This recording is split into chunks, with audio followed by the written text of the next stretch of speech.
अपनात्मा सुमन का अर्थ क्या होता है? आप जी ने उपदेश ले लिया और स्मरण कर रहे हो आप, और साथ में कोई मर्यादा भी भंग कर रहे हो तो स्मरण नहीं लगेगा आपका। कुछ पुण्यात्मा से कहते हैं जी हमने नाम भी ले रखा है, हम भक्ति भी कर रहे हैं, और फिर भी हमारे ऊपर आपत्ति आई है और भयंकर आज आ गई है। तो कहने का भाव ये है इस दास का कि उन्होंने स्मरण नहीं किया, स्मरण में मर्यादा में नहीं रहे। मर्यादा टूट जाने से ऐसी दिक्कत आ सकती है, अन्यथा नहीं आ सकती। तो सिमरण का तात्पर्य है कि परमात्मा कहते हैं दुख में सुमन सब करें, सुख में करे ना कोई। आप दुखी हो, आपको राहत मिली, सुखी हुए, कुछ दिनों के बाद आप इतने भूल जाते हो सत्संग के अभाव से, और फिर गलतियां प्रारंभ कर देते हो। लोक लाज में आके, लोक लाज में आके गुरुजी के द्वारा दिए गए आदेश की अवहेलना कर देते हो, उल्लंघन कर देते हो, मर्यादा तोड़ देते हो, तो काल का दाव लग जाता है। कुछ एक ऐसे भक्त हैं जिनके पिछले पुण्य अच्छे होते हैं, और वो पुण्यों के कारण, पिछले पुण्य तो हैं ही, उन पुण्यों के कारण वो सुखी है। जिस इस नकली लोक में जिसको हम सुख मानते हैं वो संसारिक दृष्टि से सुखी है, और उसने उपदेश भी ले लिया है। और एक ऐसा प्राणी है जिसके पूर्व जन्म के पुण्य गणे नहीं है, उस पर आपत्ति आ गई है।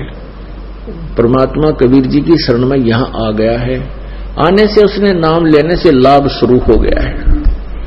तो कुछ दिनों के बाद उसको दुख आने बंद हो जाएंगे, क्योंकि पुण्य बढ़ जाएंगे, पाप समाप्त कर देता है परमात्मा।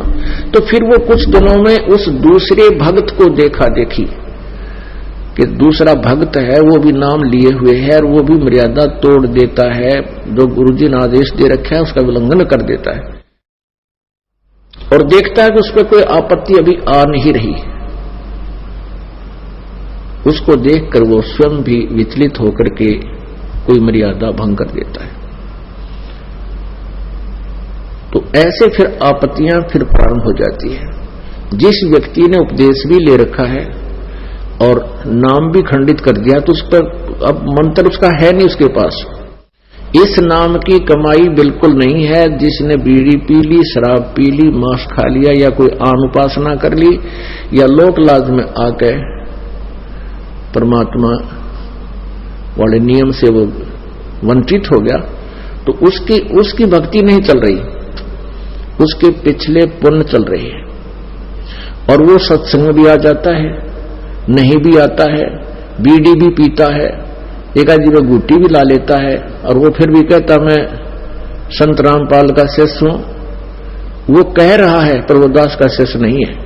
हाँ, उसके साथ क्या बनेगी? फिर एक ही दम इतनी आपत्ति आवेगी जब उसके पुण्य समाप्त हो जाएंगे, वो बक्कल उतरेगा, और फिर वो व्यक्ति आकर के कहेगा कि मैंने तो नाम ले रखा था जी, हमारे घर पे भी ऐसी आपत्ति आ गई।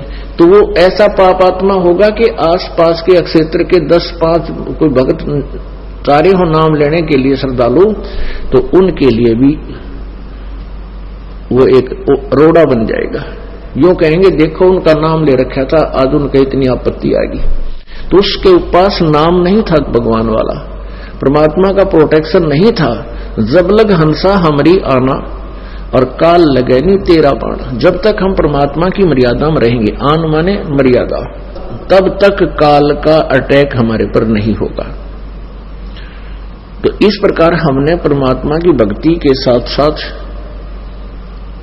मर्यादा की भी आवश्यकता पड़ती है। जैसे हमने खेत में बीज दिया, समार भी दिया, बीज भी डाल दिया, डोल बनाई नहीं, उसकी डोली नहीं बनाई, उसके चारों तरफ मेड़ नहीं बनाई, डोला नहीं बनाया, तो पानी डालेंगे वो भी इधर बिखर जाएगा, खाद डालेंगे वो भी इधर उधर बिखर जाएगा, तो फसल नहीं तैयार होगी। तो मर्यादा एक डोल बनेगी, और ये अति आवश्यक है इसमें परमात्मा की भक्ति को रोकने के लिए, इसको परिपक्व करने के लिए।